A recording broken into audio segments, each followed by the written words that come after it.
My name's Alexa Lynch, and I use she, her pronouns. Right now, my role is the Assistant Director of Outreach in LSA Student Recruitment.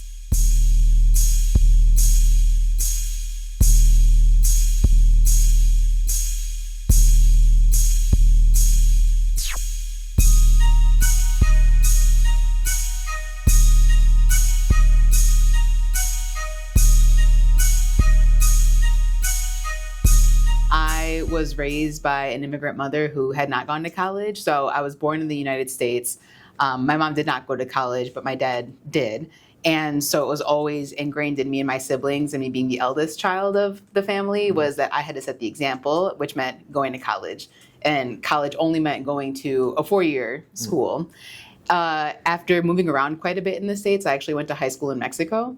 And during that time, my high school did not have, AP or honors classes. We didn't have a guidance counselor. And my mom was the main parent at the time who, even though she did not go to college, she's still ingrained in us. You got to go to school. You got to continue your education. And for her, that still meant just a 4-year college. And I remember thinking like, all right, this is the example I have to set. It's the expectation. I don't have any other way around it. I got to go to a 4-year school. We just so happened to live in Michigan before having moved to Mexico. And so my mom was like, the University of Michigan's a really good school. That's where you're going to go. And I was like, all right, like noted. That's my pathway. We had to do a lot of navigating around like not having a guidance counselor, not having AP or honors classes. And I remember my mom specifically would just call, like from Mexico, right? She's calling random high schools in the state of Michigan to ask guidance counselors like for their help. Back then we had the paper application, so we didn't have anything like Common App. I had to go through everything individually with her. And we already knew the mindset too was that I would be coming back to go to college by myself and the rest of my family would still have to stay in Mexico. So I would say I was also raised in a pretty like strict household. So my parents had the defined rules and expectations for all of us. Eldest child, I'm supposed to be the model and set the example. So I think I was ready for a little bit of independence. But when I actually came to college, so it worked out, I got into the University of Michigan and I came here and I was ready for that. But it was also a huge culture shock just in general.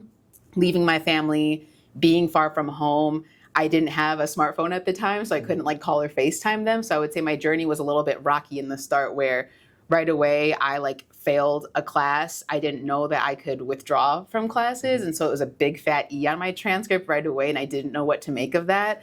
I couldn't tell my family because my parents had the high expectations to be continuing to achieve and getting all A's. But U of M is very different from my high school. In high school, I could just get by bare minimum effort and I was fine. And I quickly learned that that's not the case at U of M. And I didn't understand or know that there were resources like tutoring or like academic advising. I remember I was like avoiding talking to my academic advisor, things that looking back now, I was like realizing that I was ashamed and embarrassed to admit I needed help because also growing up, the value was since I had to set the example, I should just be able to manage everything and handle everything. And that's no one's fault, right? That was just how I think the dynamic of my family sort of played out. So then when I came to college and I continued not asking for help, it led to all of those failures.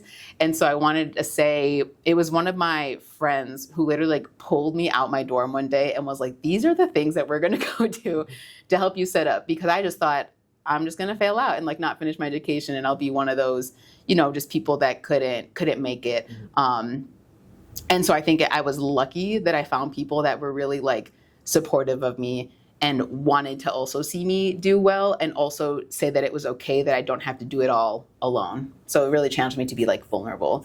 And I would say I came like full circle in that journey too, because I went from like failing a class my first year, also not knowing what I wanted to study because the big thing was go to college.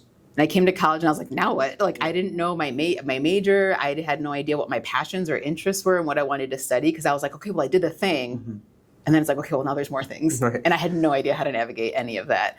So I would say it came full circle because I was able to bump my grades up, maybe not like in the best way possible, but, I was passing things. But then I was able to speak at La Celebración Latina. That's the Latino graduation ceremony here at U of M. And so for me to start one way, super, super bumpy, but then be able to be nominated and chosen to speak at graduation was like huge. And by then my family had moved back to the States and so they could see me there and celebrate with me. So that was my undergraduate educational journey. I did go to grad school. I don't know, should I touch on that as well a little bit? Yeah, we would like to hear. Okay, I'll say the full story. Yeah. So I would say, got into graduation. I still was like, okay, what do I want to do for my first full-time job?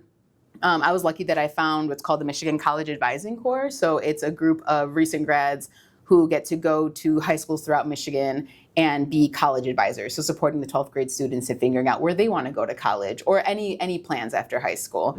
And I loved that experience. I was like, this is the job for me. I was placed out in Lansing, loved the high school that I was at. And I quickly learned that there is more that's happening like in the state, especially when it comes to like policies and structures that were put in place that were affecting like my high school, the community in Lansing, and the students I was working with. And so I was like nudged and told to go to grad school and see what that would look like. So I ended up going to Michigan State for the Higher Adult and Lifelong Education Program, or HALE program. And that was also my first time where I was like, now I'm going to be a good student. And I learned from undergrad where I think I was super involved in a lot of different initiatives. And I loved doing things outside of class because in class I wasn't as academically strong. But in grad school, I was like, let me like really try to put my academic head on. Let me try to learn like tangible things for myself. So I could apply that, for the future. And that was also my first time taking Latino studies courses. So I got a graduate certificate in Chicano Latino studies, which I think looking back, I didn't even know could have been an option for a major or a degree like in my undergrad. So I was able to have like a really all-encompassing student experience if I was as applied academically in undergrad. Like that was my round 2 was doing that for grad school. So that was my full educational journey. Yeah. Good. What resources, when you did start venturing out and going to get help, what resources was the most helpful for your college journey? So in undergrad, ironically, I would say it was some of my jobs because I was lucky to have really good supervisors that also would look out for me and sort of hold me accountable to getting a full and again, trying to be academically sound student experience. So I worked at the Center for Educational Outreach. That was one of my first campus jobs. And that's where I also found out that I love working with students and figuring out their plans after high school. So I worked there. I worked overnight shifts at the cafe, in the library, because I was like, all right, I need to make extra money. My days are full, but I can stay up all night. That was its own learning process because I had morning classes and I didn't account for, being up all night and everything. I worked there. I was a mentor at Success Connects. Well, it's now called Success Connects in Ann Arbor. It used to be called Leaders Invest when I was a staff there. And so that was where I would mentor first and second year undergrad students while I was a junior and a senior in college too. And that challenged me because, again, I wanted to be a helpful, supportive person and mentor. So I was like, let me make sure I know of the resources that are available. I would say, looking back, I could have used academic advising a lot more. It took me over 5 years to graduate. And I think that was one of the challenges where, let me just make my own class schedule and let me just make my 4-year plan. And I had some things wrong, or because I would change my mind a lot about my area of study. So I would have met with academic advising a lot more. I think I would have utilized a lot more tutoring things. Office hours, though, were helpful for me. So after I failed my first course, I remember I took pre-calc in high school. No, I took calculus in high school. So I took pre-calc in Michigan, being easy, I'm just going to check that off. Absolutely not. I was humbled the first month, knowing that I knew almost nothing. So I remember going to every single office hour. That instructor knew to expect me every single time. And I ended up being the only person there most of the time because I would sit there and be I don't even know how to start this homework. Please just walk me through anything to help me get started. But they ended up helping me not fail another course. So I would say office hours was my next most utilized resource. So you said your friend helped you as far as supporting you on your journey. Was there any other influences or who other biggest influences as part of your journey on your education? It could have been staff or... For sure. So I would say I had some staff mentors who were really helpful. I was very involved in our Latina-based student organization on campus. Back then it was just called Latino Student Organization, and we had a staff advisor who was a really great mentor at the time based out of the Multi-Ethnic Student Affairs Office. All of my supervisors when I was working on campus were really, really great mentors and support systems. And because with all of those jobs, we would meet different staff members. And so I would also find other folks who just became mentors, and I think were genuinely like looking out for me. And that's also where they literally had to sit down and teach me how to ask for help and how to ask questions, because I think it was plain right away that I was too embarrassed and shy to do so. So I think a lot of those skills now have played out like in my full-time job, because now I'm the person that asks 50 questions every time something happens. Like I'm not shy to make my opinions known or to try to make sure I have clarity on things. So that really helped. And then I would say another big like group overall is that I joined a Latina-based sorority. And so I never would have thought to be in any kind of Greek life, let alone multicultural Greek life, because all I saw was what was in the movies. And I had different perceptions of what Greek life could be. And so when I found an organization that I felt like really saw and celebrated like my identity and who I was, but also really encouraged me to like jump into more leadership roles and also have people who genuinely are like I have siblings, right? I have my blood siblings, but these are like friends who are also considered siblings for me, which is really great. And those are friendships that I have through life. So I was able to join when I was a second year student in undergrad. And so even meeting like those who are about to graduate, meeting other women in grad school or alumni, like it was a huge, huge network that I feel like inherently I got a lot of just a way bigger support system and people to guide me along the way. So were you exposed to any careers that helped you when you got to college choose your major? Or was it those groups and Good organizations? question. I'm gonna be very honest. So because I stepped on campus thinking, what now? I just went with like what a couple of my friends went with. Like someone was like, I'm gonna study public policy. I was like, that sounds cool. Maybe I'll do that too. Like I'm not exaggerating. That's how it like flipped a few times.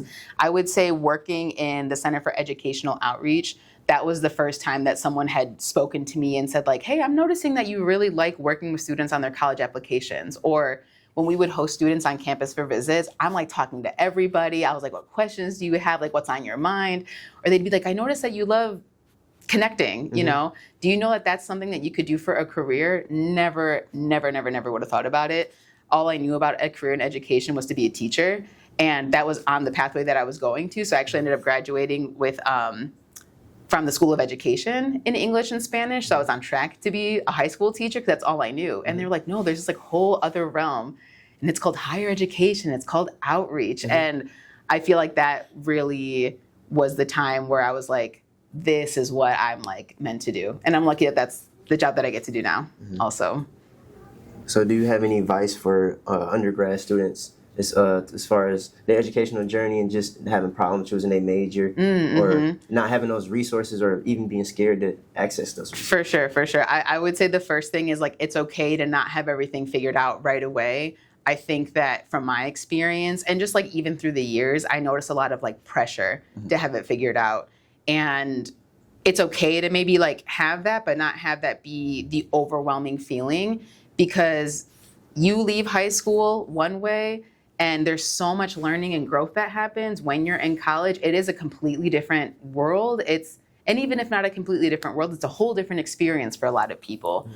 You grow in a lot of different ways. And so I think for me, I would have told myself it's okay to not have it all figured out right away. Like be patient with yourself.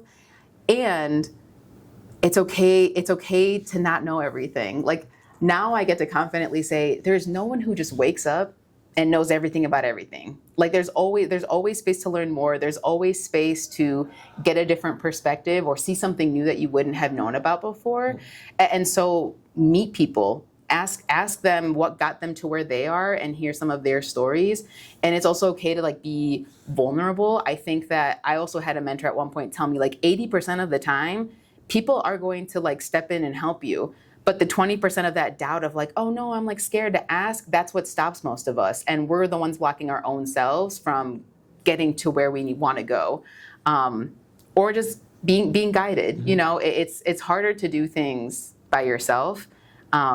I think community is huge and strong. So I would also advise like finding people who you connect with, find people who celebrate you and uplift you and are proud of who you are as you are, you know, and who will also be with you like through the rest of your journey too. Thank you. What's your current trajectory? Like any future plans, or how's it currently going right now? Oh yeah, so I can give a little bit of context, kind of connecting back to like my educational journey to where I got to here. So after my term ended with the college advising course, so that was when I stopped being in a high school. I went to graduate school, and during that time I had what's called an assistantship. So I would say if for anyone going to graduate school, look for programs that can offer assistantships because they can help pay your tuition and you get a stipend for just working part-time in an office while being a full-time student. So I worked in the College Assistance Migrant Program or camp at Michigan State. And that was my first time working with like first year college students and supporting them to stay like through graduation. I also loved that role because I was like, great, now I have the context of people just leaving high school. Let me support students who are just getting into college and like see what that is. So I feel like I got both sides there. I was there throughout my entire grad program. And again, assistantships, they help pay my tuition for graduate school. So I didn't have to take out any additional loans for that or anything, which worked out really well. But then I came back to U of M to work at what's called first year experience. So that was similarly, but for a wider group of students, working with incoming first year, incoming transfer students, and just like retention and staying on campus. And I feel like during that time, I was always like itching to somehow go back into like college access in specific. The roles were good, but I was like, I hear the call, you know, it's bringing me back a little bit. Like how can I get back engaged with pre-college students? And that's where my current role at Intend to Attend presented itself. So it was a completely new role to build a completely new program from the ground up. And looking back on like how I was able to, so I was a team of one and I had the program title and the call was build it. Like, let's see what we can do. And the goal was to support the goal was to support college going statewide. So we're promoting vocational school, trade school, community college, and four-year college across the entire state of Michigan, which for me was like a perfect blend of all my past roles, like coming into one.